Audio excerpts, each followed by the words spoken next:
Hello, good evening, good day, good morning, good night, wherever you are in the world.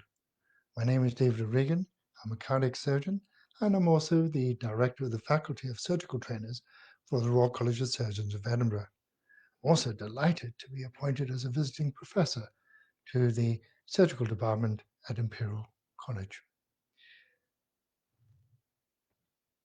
Thank you to all of you who are following, and thank you also for all the photographs and videos that you sent.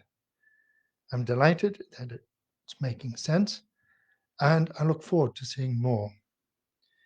If this is your first time, welcome, and I hope some of you who were there at the Sheffield conference on Sunday have joined me this evening, because the topic this evening has been prompted by one of the questions a student asked in the breakout session on coronary anastomosis. He asked, how do you get quick at stitching? And how do you improve your stitching? And that is the topic for this evening. I'd like to rewind a little bit. We're all familiar with needles and we're all familiar with stitching, and these straight-eyed needles, believe it or not, were first described as bone needles back in the Aurignacian era, 47,000 years ago, and they are found in caves in Slovenia. Indeed, suturing and needles were also found in Egyptian mummies in 1100 BC and described in hieroglyphics. But it was in 1600 BC that Galen of Pergamon, who's a physician and surgeon for the Roman army, started using needles and catgut and silk to start sewing up the wounds of Roman gladiators. An Indian sage, Shoshruta, in 500 BC, also described suturing with needles. And as I look through the history of needles, I can't find any reference to the curved surgical needle that we use today. Suffice to say, there is a pack of needles in the Science Museum from 1905 by Mayer and Meltzer that shows curved and straight needles, but I'm not sure if they actually invented the curved needle. But the curved needle apparently was invented to reduce the space, because you imagine trying to get a straight needle into spaces makes it rather difficult, whereas a curved needle enables you to get it into space. And for many years, and some of my colleagues and predecessors remember the time they actually had to hand thread needles in theatre through the eye. Not only was this fiddly, but you'll perceive that the eye of the needle is a lot thicker than the shaft and caused, therefore, a lot of damage to the tissue. But what is interesting in the history of sutures, that catgut and silk were used back in the Roman times. But it was in 1887 that Johnson & Johnson started sterilizing catgut and silk. And this was the advent of sterilization and Lister and the huge improvement in outcomes in surgery because of infections. Now, the eye is the bulbous bit of the needle, and it was a Scotsman, George Mercer, in the 1920s that developed the Merce suture that got rid of the eye, embedded the thread in the swage at the end of the needle. Not only did this remove the need to thread the needle, but it reduced the diameter of the needle and hole and the damage to the tissue. And what is also interesting is that in 1949, that Johnson & Johnson bought Merson, and that became Ethicon in 1953, the most commonly used sutures today. And in the 1960s, they were again one of the first to introduce radiation to sterilize their needle packs. just to continue the history, in 1969, they developed polypropylene, and this is the commonly used Prolene suture and the most popular suture used in cardiac surgery today. And it was in 1974 they introduced a braided, absorbable Vicryl, another popular suture that I regularly use. But quite frankly, it is no point having a fancy suture unless you carry the needle through the tissue properly and accurately to reduce tissue damage. But it's not just the action of taking the needle through the tissue, it's setting the needle up to do it again. Because as a trainee, the time it takes you to put a needle through the tissue, what I call the systole, is much the same as the time it takes me to put a needle through the tissue. The difference is between what you do and what I do, the time it takes me to put the needle through the tissue again is significantly better, I put it to you, than time it takes you to do that. Why?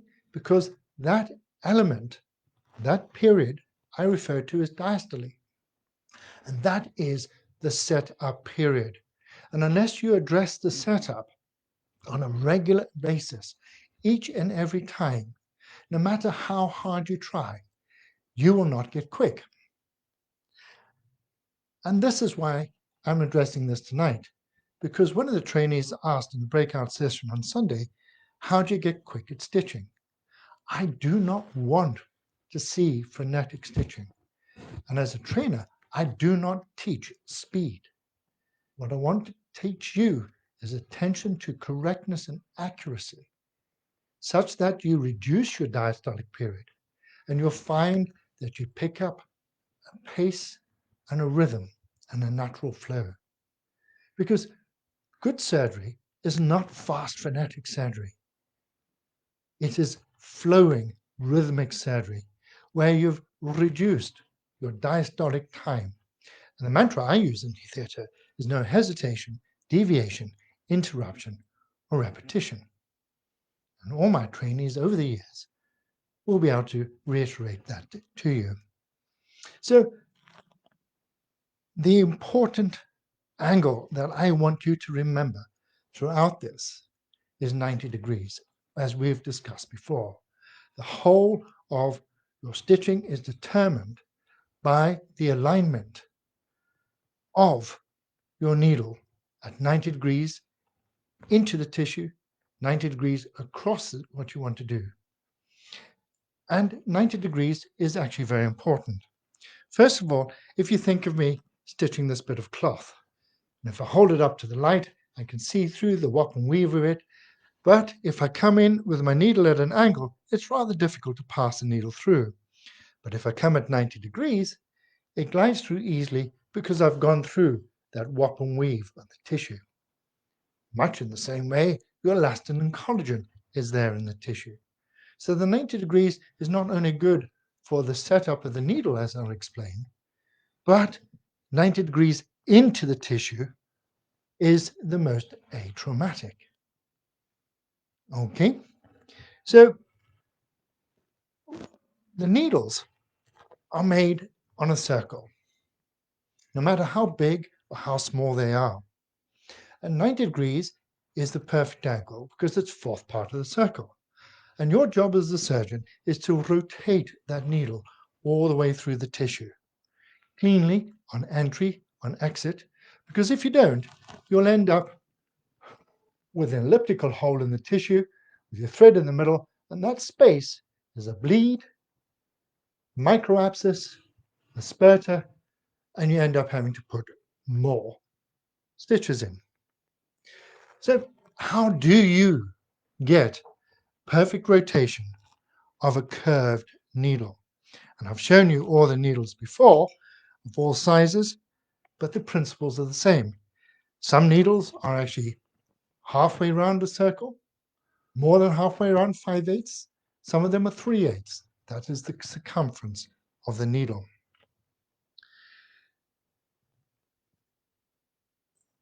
You're all familiar with using a screwdriver, okay? And I put the screwdriver in my hand, and I point it toward you, and I'm going to rotate, all right? And I'm rotating all the way around. If I put my thumb out, it'll give you an idea of how much rotation I can get. There you go, about 270 degrees. And that's because I'm rotating my needle holder through the axis of rotation, of pronation supination, from the common flexor origin to a line between my index finger and my middle finger. And you know, using your screwdriver, you can effect a good rotation at every angle you want, because your shoulder is very good at putting your forearm in a position to effect that angle. Your shoulder is perfect at circumduction. So every single angle, you know that from putting cupboards and things together. And that is why we recommend that you hold your needle holder along that line of axis without your fingers in the rings. So you too can get that perfect rotation in and out of the tissue. Okay? And that is important. If you try it with your fingers clasped in the rings, one, if I hold this out, you can see the end of the needle holder moving round. But if I hold it out, I've already limited my rotation, because I've got my finger in there, my rotation, I'm pushing it to 180 degrees. And you saw previously, I got 270. Make your needle work for you. We need to understand the anatomy of the needle, and its anatomy is the same in every case. At this end is the point, cutting for skins or round-bodied for other sutures. This is the body of the needle, and this end is the swage. And where you pick it up is important in how you use it. If you use it, and you should really pick up the needle just beyond the halfway. Too far back, you won't be able to rotate, and too far forward, you're getting into the cutting area. However, and I'll use this big needle to demonstrate, it is sometimes necessary to actually hold your needle really at the front. And the sternum, this is a sternal wine needle, the sternum is extremely hard. And if I take my needle way back in the traditional position, beyond the halfway, and I try and take it through, you can see the angle of forces is not directly over the hole. And in that circumstance, I'm very likely to bend the needle. Now, whether I'm doing this on a sternal wine needle or severe bit of calcification on a vessel, it is the same.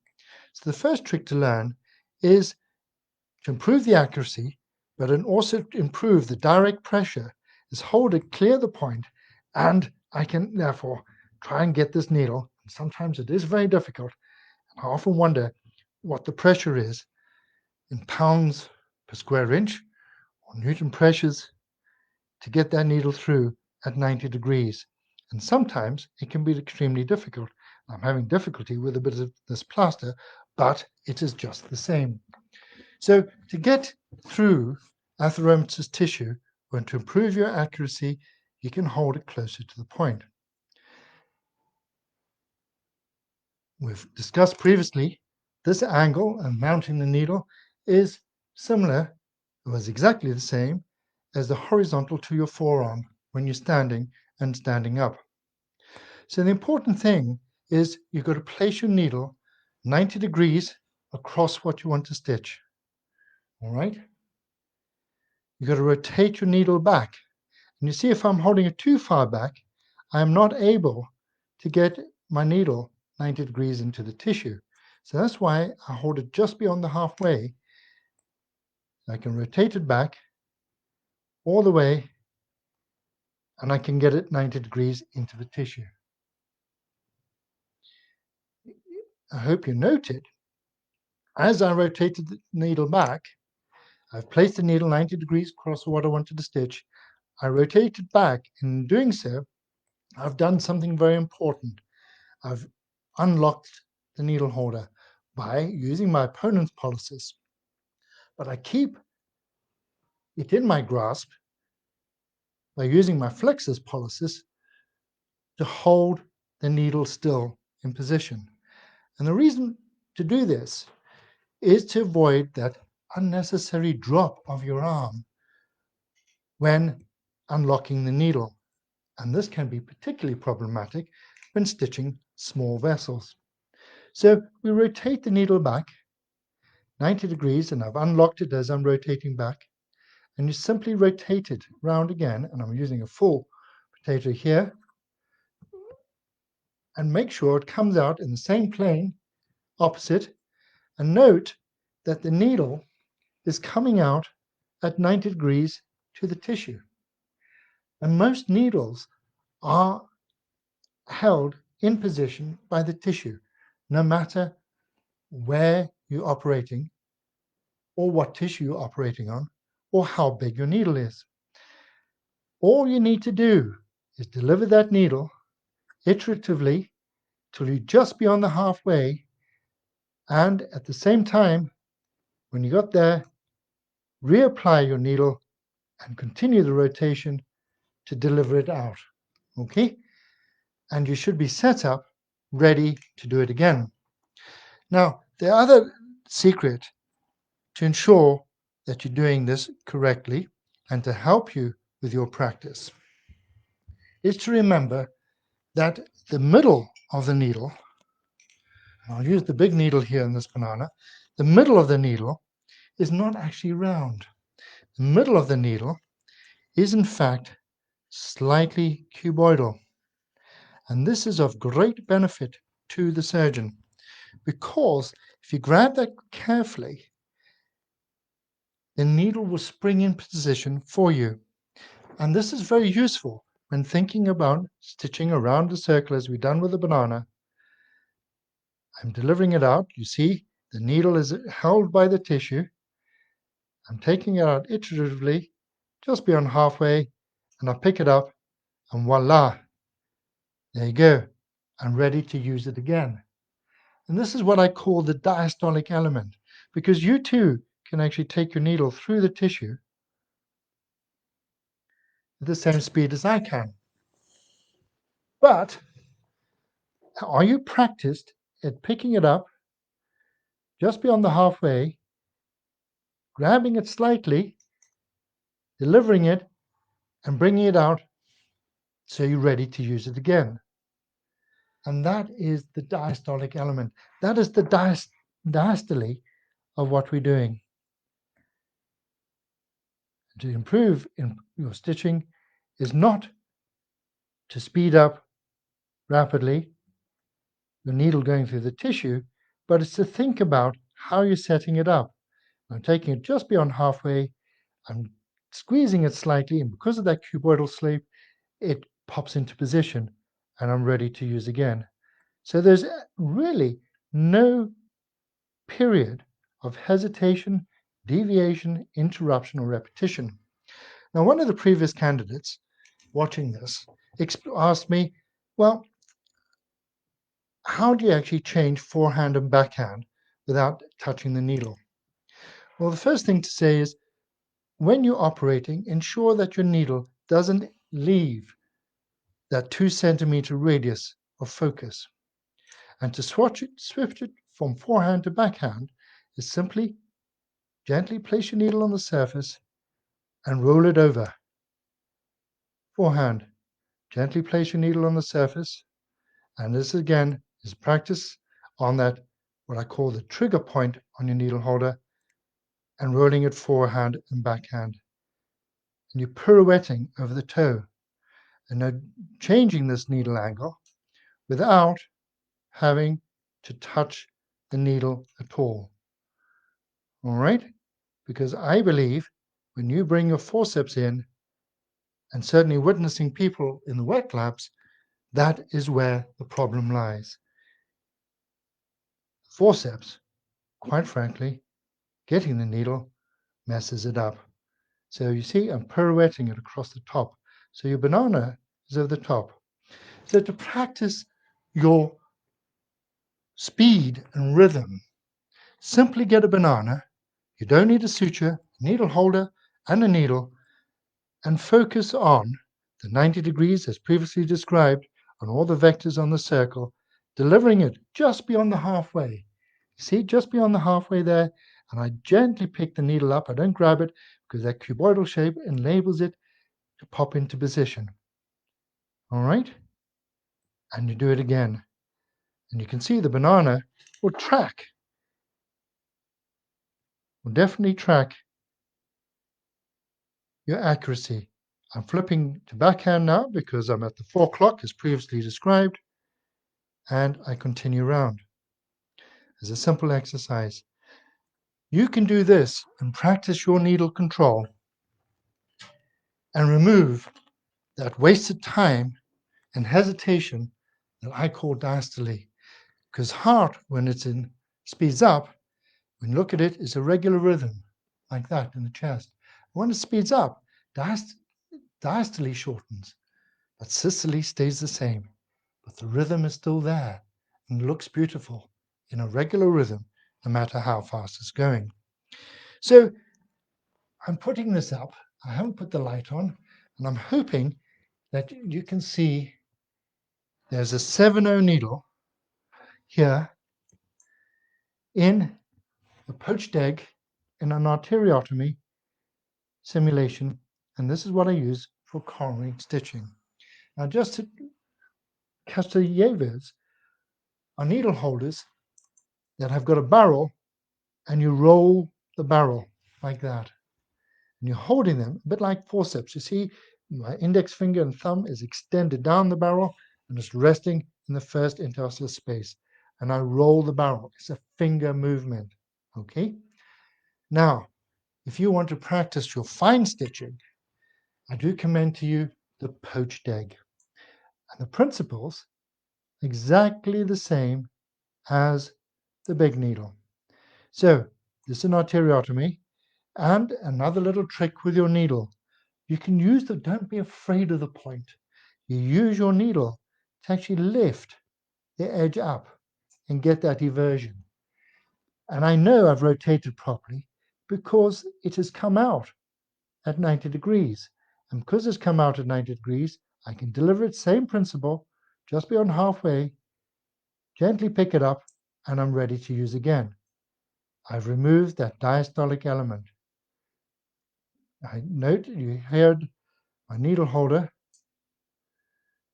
I think I've actually blunted the end of that needle, to be honest, on a previous occasion. So let me just get another one, just to reiterate. There it is.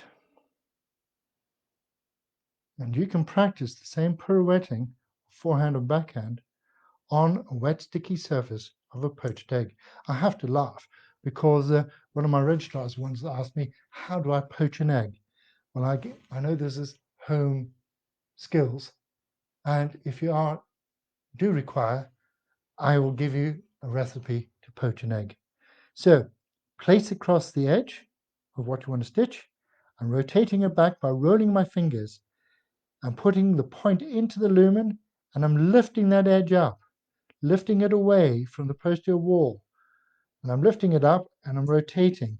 And rotating and letting go of the needle is a bit like throwing a ball. You don't stop your hand to let go of the ball. But to see the needle has come out, I'm delivering it iteratively, and I pick it up, and I focus on picking it up, ready to use again, and ensure the angles. And as I go around in anastomosis, all it requires, to be honest, is a little nudge, nothing more than a nudge, to get me set up for the next stitch. All right? All it requires is a little nudge, if at all, and that's because I'm careful and deliberate picking the needle up.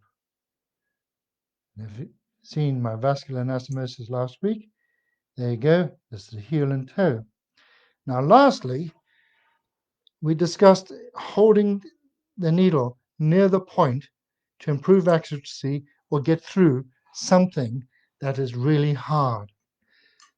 Now, where I use the needle held further back is particularly at the heel and toe, because at the heel and toe, I'm using the belly of the needle. Okay, I'm using the belly of the needle and holding it a little bit further back, but I use the belly of the needle to push the posterior wall away and allow the recoil to come up and bring the needle through the anterior surface. And you see that? It's automatically dropped and I'm ready again to take my next stitch. So without touching the needle, I've gone through that trifurcation arrangement of stitching on a vascular anastomosis. Each time, just picking up the edge of this, and it's why I like organic materials and this poached egg in particular for fine sutures, is because if you are not clean with your rotation and you're not lifting the edge up carefully, you will scramble the egg. So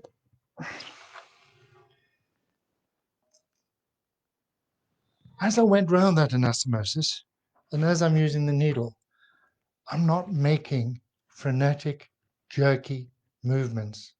I'm focusing on my setup, how I pick the needle up. I'm holding it either closer to the point for accuracy or to get through something hard, or further back to use the belly to push the posterior wall away. And therefore, it comes a tool to be used with a careful rolling of the fingers for fine work or pronation, supination of your upper arm. There's nothing fast about it at all. It is smooth, because smooth is fast and fast is smooth. I hope this makes sense. I'd like to see examples of your practice again, and do send some photos. I look forward again to seeing you next week. I hope you continue to follow the Black Belt Academy of Surgical Skills and look forward to welcoming more people. If you did join from Sheffield, I hope you have answered your question and attended to how can I be quick. Thank you. Be safe, be well,